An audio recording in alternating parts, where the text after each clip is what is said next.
अस्सलाम वालेकुम viewers, welcome to champion learnings. मैं हूं उस्मान शहजाद और आज हम बात करेंगे ब्रूस ली की कोटेशंस के बारे में। बेसिकली जब हम कोटेशंस को समझते हैं ना, तो हमें उस बंदे की मेंटालिटी के बारे में पता चलता है और दूसरा हम बहुत कुछ सीख सकते हैं उससे। तो मैं आपको थोड़ी एक्सप्लेनेशंस भी दूंगा उन कोटेशंस की, ताकि आपका दिमाग और ज़्यादा खुले। Quote number 1, I fear not the man who has practiced 10,000 kicks once, but I fear the man who has practiced one kick 10,000 times. इसका मतलब यह है कि अगर आप बहुत सारी चीज़ों को एक बार प्रैक्टिस कर लेते हो तो उसका कभी भी इतना इम्पैक्ट नहीं पड़ता जितना कि आप एक चीज़ को बहुत दफ़ा प्रैक्टिस करो तब पड़ता है।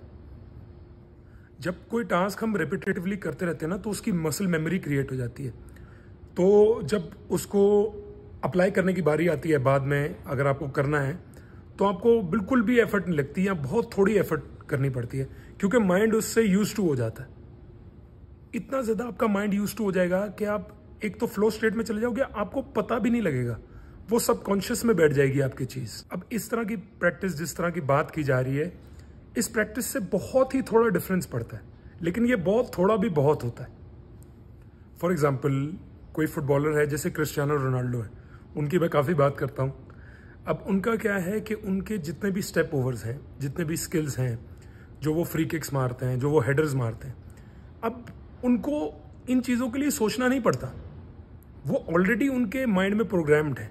अब वो प्रोग्राम किससे होती है? वो प्रैक्टिस से होती है।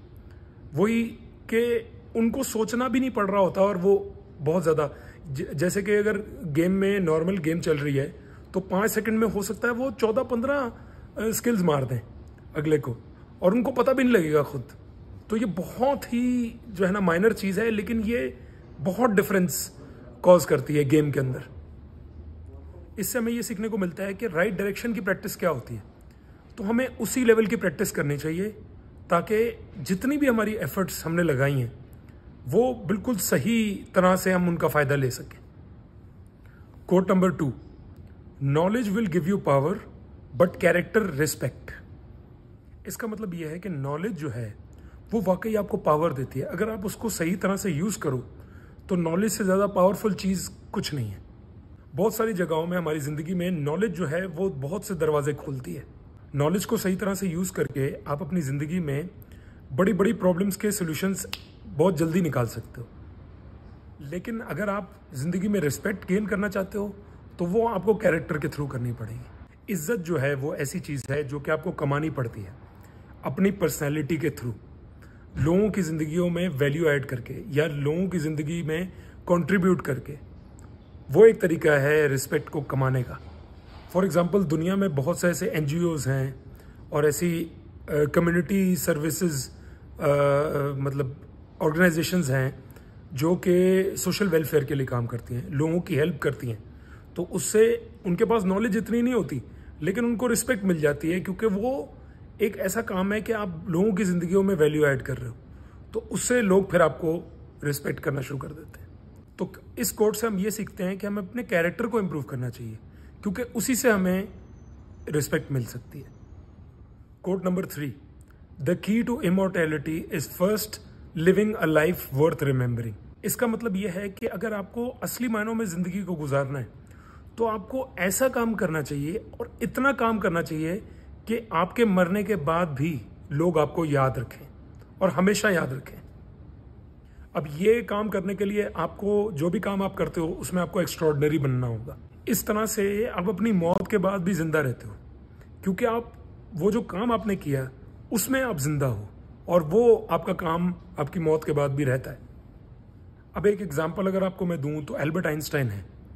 अब उनको अभी तक मतलब ऑलमोस्ट दुनिया में हर बंदा ही आइंस्टाइन के बारे में जानता है। साइंस की बात हो और आइंस्टाइन का नाम ना आए, ऐसा नहीं हो सकता, क्योंकि उनकी जो कंट्रीब्यूशन है टुवर्ड्स साइंस वो इतनी कमाल है कि पिछली जनरेशन्स ने भी उनसे सीखा था, अभी वाली जनरेशन्स भी सीख रही हैं, और आगे आने वाली जनरेशन्स भी उनसे सीखती रहेंगी।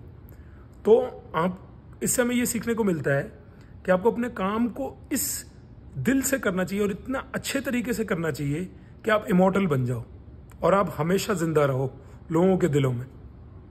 Coat number 4, do not pray for an easy life, pray for the strength to endure a difficult one. इसका मतलब यह है कि कभी भी आपको एक आसान जिंदगी की दुआ नहीं मांगनी चाहिए। आपको ये दुआ मांगनी चाहिए कि मेरे पास वो हिम्मत हो कि मैं एक मुश्किल जिंदगी भी गुजार सकूं। क्योंकि जब जिंदगी में मुश्किलें होती हैं तभी इंसान डेवलप करता है, चैलेंजेस को फेस करता है, तो at the level of body और माइंड ग्रो करता है, ज़्यादा सीखता है। अब अलग अलग लोगों की ज़िंदगियों में अलग अलग तरह की मुश्किलें होती हैं। जैसे अगर हम ब्रूस ली की बात करें तो उनकी ज़िंदगी भी बहुत मुश्किल थी। उन्होंने अपनी ज़िंदगी में गरीबी देखी, बहुत बार वो फेल हुए, बहुत सारी इंजरीज हुई उनको हर लेवल की। बल्कि एक बार तो उनको एक बहुत ही ख़तरनाक बैक इंजरी हो गई थी क्योंकि उन्होंने वार्म अप नहीं किया था एक सेशन के लिए एक्सरसाइज करते वक्त। लेकिन उन्होंने अपनी ज़िंदगी में इतनी बर्दाश्त और इतनी स्ट्रेंथ डेवलप कर ली हुई थी कि उनको अब किसी भी इंजरी से कोई फ़र्क नहीं पड़ता था। वो अपना काम करना कभी नहीं छोड़ते थे। अगर किसी बंदे की ज़िंदगी में मुश्किलें नहीं हैं ना तो बड़ी बोरिंग सी होती है उसकी ज़िंदगी। मतलब कुछ करने के लिए नहीं होता वहाँ पर, कोई नेक्स्ट लेवल नहीं है, कोई चैलेंज नहीं है, ना आप ग्रो कर सकते हो ना आगे जा सकते हो। तो ऐसी ज़िंदगी बहुत ही जो है ना बोरिंग सी ज़िंदगी होती है। किसी ने भी अगर किसी लेवल पे भी सक्सेस अचीव की हुई है तो इसका मतलब है उसने कुछ लेवल की डिफ़िकल्टीज तो फेस की होंगी अपनी ज़िंदगी में। Quote number 5, the successful warrior is an average man with laser like focus.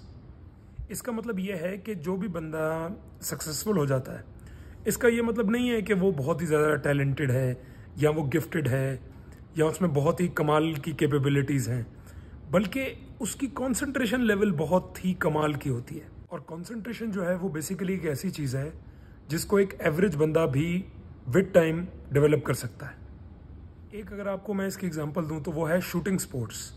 अब शूटिंग स्पोर्ट्स में बहुत ही लेज़र लाइक फोकस चाहिए होता है आपको। वो टारगेट जिसको आपने हिट करना होता है उस पर बहुत ही मुश्किल होता है एम करना, क्योंकि अगर ज़रा सी भी आपकी मूवमेंट हो गई ज़्यादा और आपने थोड़ा सा भी डिफोकस हो गए आप, तो वो आपका टारगेट मिस हो जाएगा। इस कोर्स से हमें ये सीखने को मिलता है कि हम जो भी प्रॉब्लम को सॉल्व करने की कोशिश कर रहे हैं हमें उस पर बिल्कुल डीप तरीके से फोकस करना चाहिए ताकि हम उसको बहुत ज़्यादा डिटेल में देख सकें और उसको एफिशिएंटली सॉल्व कर सकें। Quote number 6, empty your mind, be formless shapeless like water.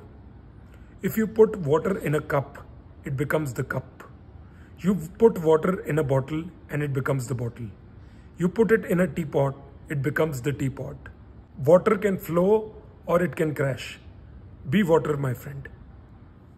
इसका मतलब यह है कि आपको दिमाग को साफ रखना होगा, यानी जो भी इंफॉर्मेशन आपके माइंड में पड़ी हुई है किसी प्रॉब्लम से रिलेटेड, आपको उसको इंपॉर्टेंस नहीं देनी। अब अगर इंफॉर्मेशन पड़ी है तो उसको आप निकाल तो नहीं सकते, लेकिन यह हो सकता है कि आप उसको इंपॉर्टेंस ना दो, क्योंकि उसी इंफॉर्मेशन को अगर आप यूज़ करते रहोगे तो सेम ही सोल्यूशन आपके पास निकल के आता रहेगा। कभी भी आप एक्सप्लोर नहीं कर पाओगे, कुछ नया नहीं देख पाओगे। हमें अपने सारे बिलीव्स और अपने जितने भी रूल्स हमने एस्टेब्लिश किए हैं अपने माइंड के अंदर, उनसे हमें पूरी तरह से फ्री होना होगा। जो भी सिचुएशंस आती हैं हमारे आगे या सर्कमस्टांसेस आते हैं, हमें उनके हिसाब से बिल्कुल अपने आप को चेंज करना होगा और अपने आप को उनके हिसाब से शेप करना होगा।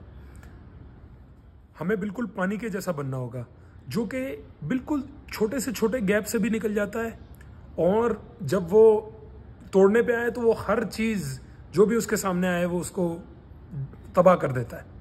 तो हमें पानी की जैसा बनना है। अब पानी का क्या है कि उसको जिस भी कंटेनर में डाला जाता है वो उसके जैसी ही शेप ले लेता है, तो हमें भी बिल्कुल एग्जैक्ट पानी के जैसा ही बनना है। अब अगर आपको मैं एग्जांपल दूं तो कोई बैट्समैन है जिसका एक एग्रेसिव स्टाइल ऑफ बैटिंग है। अब अगर वो इंटेलिजेंट है तो वो सिचुएशन को देखेगा और उसके हिसाब से अडेप्ट कर लेगा। यानी फॉर एग्जांपल हो सकता है कि सिचुएशन ये डिमांड करे कि वो डिफेंसिव शॉट्स खेले और बिल्कुल बैक फुट पे आ जाए, तो उसको वो करना है।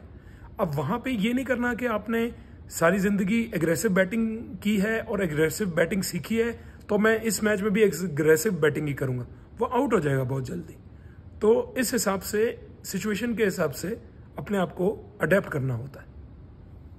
तो तो इस कोट से हमें ये चीज़ सीखने को मिलती है कि हमें बहुत बारी अपने आप को चेंज करना पड़ता है कम्प्लीटली, ताकि हम सक्सेस को अचीव कर सकें ज़िंदगी में। तो हमें ये आर्ट अडेप्टेशन का ये हमें बहुत बखूबी से आना चाहिए, क्योंकि इससे बहुत ज़िंदगी आसान हो जाती है। तो व्यूअर्स, आई होप जितनी भी चीज़ें मैंने आपको बताई उनसे आपको कुछ ना कुछ सीखने को मिला होगा। अगर वाकई सीखने को मिला हो तो प्लीज़ वीडियो को लाइक करें, शेयर करें और चैनल को ज़रूर सब्सक्राइब करें। Thank you so much for watching. अल्लाह हाफिज़।